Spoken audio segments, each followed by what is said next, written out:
किसी ने बड़े कमाल की बात कही है कि इस दुनिया में अगर आपका रिश्ता ऊपर वाले से मजबूत है तो नीचे वाले आपका कुछ नहीं बिगाड़ सकते।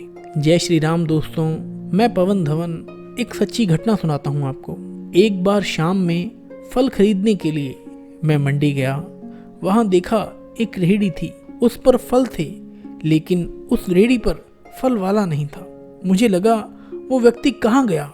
आसपास ढूंढा तो दिखा नहीं। रेहड़ी की छत पर एक छोटा सा बोर्ड लगा था और उस बोर्ड पर लिखा था कि अगर आप जल्दी में हैं तो आप फल तोल लें, आपके जो पैसे बनते हैं। रेट कार्ड पास में रखा है, उसके पास में जो गत्ता रखा है उसके नीचे रख दें और आप चले जाएं। क्योंकि मुझे बीच बीच में घर जाना पड़ता है, मेरी माँ बूढ़ी है, घर में कोई और देखभाल के लिए नहीं है, तो उन्हें खाना खिलाने के लिए, दवा देने के लिए, टॉयलेट करवाने के लिए बार बार जाना पड़ता है। तो आप ऐसा कर लें। एक लाइन और नीचे लिखी थी कि अगर आपके पास पैसे नहीं हैं तो आप मुफ्त में ले जाएं, आपको इजाज़त है। ये पढ़ने के बाद में मुझे लगा कि ये कौन हो सकता है जिसने आज के ज़माने में इतना विश्वास लोगों पर कर लिया है। फिर भी मैंने आसपास देखा तो कोई नहीं मिला। तो मैंने रेट लिस्ट में देखा कि किसका कितना प्राइस था। 2 किलो सेब ले लिए, 1 दर्जन केले ले लिए। जो पैसे बनते थे वहाँ पर जो गत्ता था उसके नीचे रखे, और साथ ही वहाँ पर देखा कि पहले से ही पैसे रखे हुए थे। तो मुझे लगा कि लोग जो हैं ये काम कर रहे हैं। शाम को मैं अपने घर आ गया, आकर खाना बनाया। खाना खाकर मैं घूमने के लिए फिर से निकला रात में, तो वो रेहड़ी वाला मुझे दिख गया। वह व्यक्ति जो था उस रेहड़ी को धक्का लगाते हुए ले जा रहा था। कमज़ोर सा था, फटे पुराने कपड़े पहने हुए थे। मैंने आवाज़ दी तो उसने कहा, बाबूजी फल नहीं हैं, आप कल आइएगा।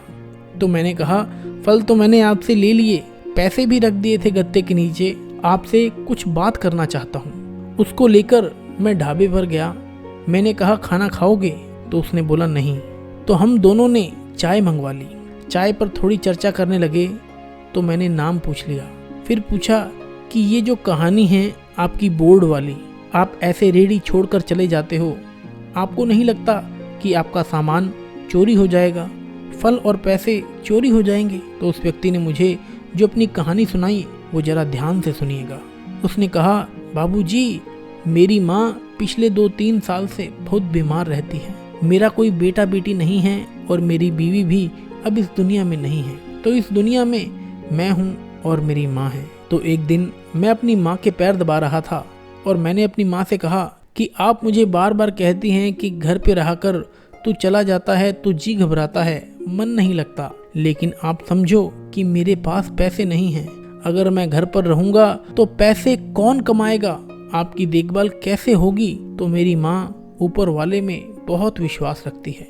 उन्होंने ऊपर वाले को याद करके कहा कि बेटा तू एक काम कर, तू रेहड़ी को वहीं मंडी में छोड़कर आ जाया कर और एक बोर्ड लगा दे, उसमें लिख दे तू ये सारी कहानी, और देख शाम को जब तू वापस लेने जाएगा रेहड़ी को तो तेरा 1 रुपया भी नहीं कम होगा। मैंने अपनी माँ से कहा कि आप ये क्या आइडिया दे रही हैं? आज की दुनिया में इतने चोर उचक्के हैं, ऐसा माहौल है, ऐसे में कौन मेरी बात पर यकीन करेगा?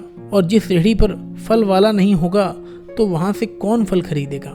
मेरी माँ ने कहा, फालतू की बात मत कर, ऊपर वाले को याद कर और हमारी किस्मत में जितना बनता है वो अपने आप हमारी किस्मत में आ जाएगा। उस दिन के बाद बाबूजी 2.5 से 3 साल हो गए हैं।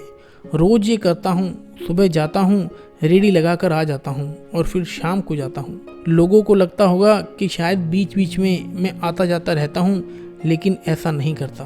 और आप यकीन नहीं करोगे, मतलब रोजाना 1 रुपये नीचे नहीं होता, उल्टा रुपए और ज़्यादा मिलते हैं। कई बार लोग माँ के नाम पर और ज़्यादा रुपए रख जाते हैं। कई बार छोटे छोटे बच्चे माँ के लिए खाने पीने की चीज़ें रख जाते हैं। एक बार एक छोटी बच्ची गुलाब रख कर चली गई और साथ में पर्ची रख कर चली गई कि ये आपकी मम्मी के लिए है। एक बार एक डॉक्टर साहब अपनी पर्ची रख कर चले गए और उस पर लिख गए कि अगर आपकी माँ ज़्यादा बीमार हो तो इस नंबर पर मुझे कॉल कर लीजिएगा। तब से सब कुछ वैसा ही चल रहा है।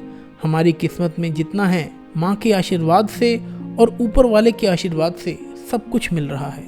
दोस्तों, ये छोटी सी कहानी बहुत सारी बातें बताती है। सबसे बड़ी बात बताती है, तेरे दर पे आने से पहले मैं बड़ा कमज़ोर होता हूँ, मगर तेरी दहलीज को छू लेते ही मैं कुछ और होता हूँ। अपने ऊपर यकीन रखें, अपने ऊपर वाले पर यकीन रखें। लाइफ में ऐसी कोई चीज़ नहीं जो आपको नहीं मिलेगी। वक्त लग सकता है लेकिन देर है, अंधेर नहीं है। आई होप आपको ये वीडियो अच्छी लगी होगी।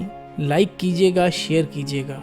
चैनल पर नए हैं तो सब्सक्राइब करके बेल आइकन प्रेस कर दीजिएगा ताकि आपको हमारी वीडियोस मिलती रहें। मैं पवन धवन मिलूँगा आपसे अगली वीडियो में।